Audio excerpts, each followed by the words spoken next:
Assalamualaikum warahmatullahi wabarakatuh. Selamat siang, salam sejahtera bagi kita semua. Semoga kita selalu dalam kondisi sehat selalu. Teman-teman yang saya banggakan, pada kesempatan kali ini kita akan membahas terkait dengan pendidikan anti korupsi. Kita tahu bahwa korupsi merupakan salah satu tindak pidana yang menjadi musuh semua negara di dunia. Indonesia merupakan salah satu negara yang tengah gigih berjuang melawan keganasan tindak pidana korupsi. Upaya pencegahan dan pemberantasan korupsi perlu melibatkan peran serta masyarakat, termasuk mahasiswa. Mahasiswa memiliki peran yang sangat strategis untuk pemberantasan korupsi. Bagaimana caranya? Mahasiswa harus menjaga diri dari komunitas mahasiswa yang bersih dari korupsi dan perilaku koruptif, serta memelihara gerakan anti korupsi.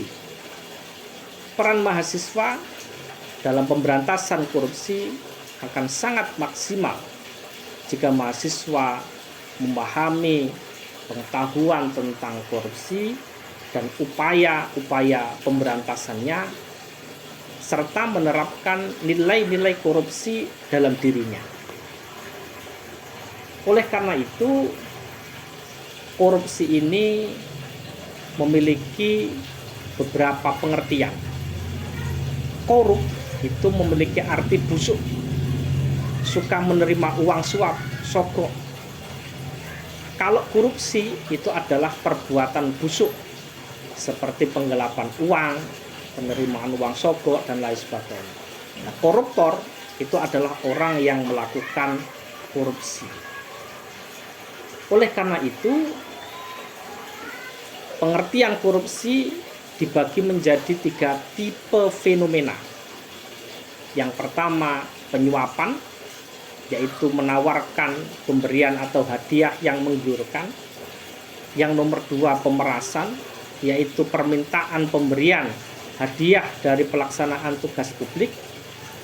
Yang nomor 3 adalah nepotisme, yaitu pengangkatan sanak, saudara, teman, rekan pada jabatan publik tanpa memandang jasa mereka maupun konsekuensinya pada kesejahteraan publik. Oleh karena itu, dalam Undang-Undang 31 tahun 1999, Undang-Undang nomor 20 tahun 2001 tentang pemberantasan tindak pidana korupsi menyebutkan bahwa tindakan yang dikategorikan sebagai tindak pidana korupsi secara garis besar dibagi menjadi 7. Yang pertama adalah korupsi yang berkaitan dengan kerugian negara. Yang nomor 2, korupsi yang berkaitan dengan suap menyuap.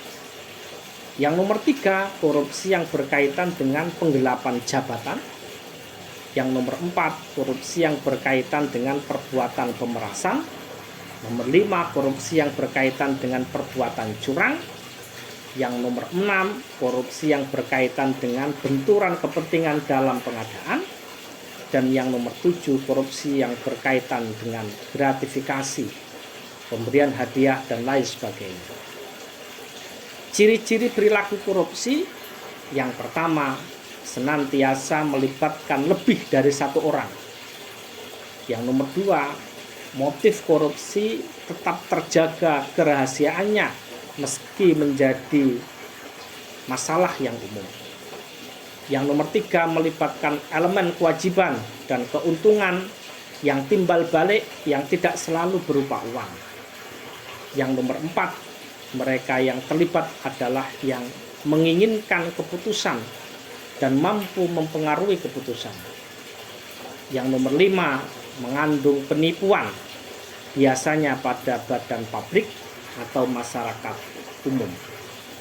Yang nomor 6, setiap bentuk korupsi adalah pengkhianatan kepercayaan. Yang nomor 7, melibatkan fungsi ganda yang kontradiktif. Dan yang nomor 8, melanggar norma-norma tugas dan pertanggungjawaban dalam tatanan masyarakat. Oleh karena itu, tindak pidana korupsi harus kita hilangkan. Bagaimana caranya untuk menghilangkan tindak pidana korupsi dalam kehidupan kita? Yang pertama, kita harus mengetahui apa yang menjadi faktor penyebab korupsi. Yang pertama, ada faktor kultural. Ada warisan nilai budaya pemberian hadiah. Ada nilai-nilai budaya yang menekankan pentingnya ikatan kekerabatan. Bentuk-bentuk loyalitas. Kesenjangan antara norma publik yang bersifat formal dengan nilai-nilai tradisional. Oleh karena itu, seringkali analisis kasus korupsi yang ada di berbagai wilayah Indonesia sangat erat kaitannya dengan sistem politik lokal tradisional yang dianut masing-masing wilayah. Itu faktor pertama, yaitu terkait dengan faktor budaya. Selain itu, ada faktor penyebab korupsi yang kemudian dibedakan menjadi dua. Ada faktor internal, ada faktor eksternal. Ada faktor internal yang menyebabkan orang itu melakukan tindak korupsi. Yang pertama, terkait dengan aspek moral.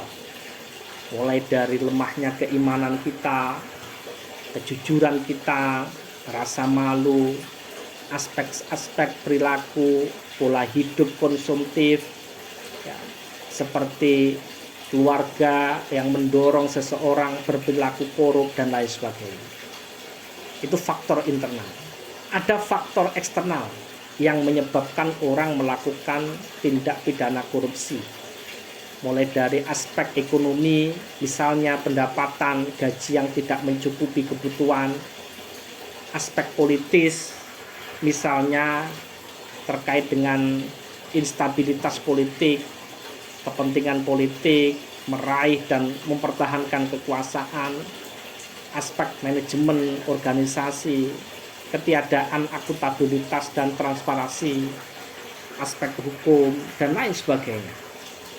Maka aspek internal terkait dengan sifat tamaknya manusia, moral yang kurang kuat, gaya hidup konsumtif, malas untuk bekerja keras, aspek organisasi dan lain sebagainya.